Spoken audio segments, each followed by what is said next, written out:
Любиш баклажани? Не поспішай куштувати їх відразу. Найцікавіше станеться після ночі в холодильнику.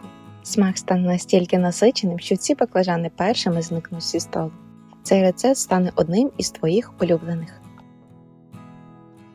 2 баклажани обрізаю по боках і нарізаю брусочками. Для рецепта обирай молоді баклажани з гладенькою блискучою шкіркою. Вони мають менше насіння і не гірчать. Якщо баклажани великі або старі, після нарізання можна злегка посолити їх і залишити на 20-30 хвилин, а потім промити і обсушити. Це допоможе прибрати можливу гіркоту. Одну велику морквину нарізай любим методом, але щоб це було схоже на моркву по-корейськи. Так вона буде м'яка, трохи хрустка і залишиться цілою у салаті. 1 великий солодкий перець очищаю і нарізаю смужками. Тепер невеликий пучок петрушки теж подрібнюю. Приступаю до приготування. Обсмажую баклажани невеликими порціями на добре розігрітій сковороді з олією до золотистої скоринки і м'якості. Якщо переповнити сковороду, вони почнуть тушкуватися замість обсмажування. Тому краще зробити це партіями. На цій самій сковороді обсмажую моркву приблизно 2-3 хвилини.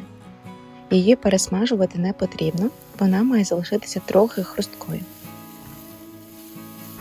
Далі додаю солодкий перець і готую ще кілька хвилин. Наприкінці додаю дрібно нарізаний чесник 3-4 зубчики. І обсмажую лише 20-30 секунд, щоб він розкрив свій аромат і щоб він не став гірким. До теплих баклажанів додаю обсмажені овочі. Ну і тепер готую маринад. Змішую 3 столові ложки соєвого соусу, 1,5 столової ложки яблучного оцту, 1 столову ложку меду, 1 столову ложку олії і тепер спеції. 1 чайна ложка копченої паприки, пів чайної ложки хмелі сунелі, чорний перець за смаком і за бажанням пластівці перцю чилі. З'єдную і перемішую. Мед робить смак маринаду більш округлим. Якщо він густий, тоді трохи підігрій його, а потім змішай з соєвим соусом. До теплих овочів додаю подрібнену петрушку та маринад. Петрушку додається наприкінці, так вона збереже свіжий аромат. Обережно перемішую, щоб не пошкодити шматочки баклажанів. Залишаю страву охолонути. Потім ставлю в холодильник мінімум на 3-4 години. Найкращий смак закуска набуває після 8-12 годин у холодильнику. Але це якщо вистачить терпіння, тоді смак стає більш насиченим. Перед подачею обов'язково перемішати баклажани ще раз, щоб маринад рівномірно розподілився. І можна посипати обсмаженим кунжутом. Його також безпосередньо подається перед подачею. Так він залишається хрустким і максимально ароматним.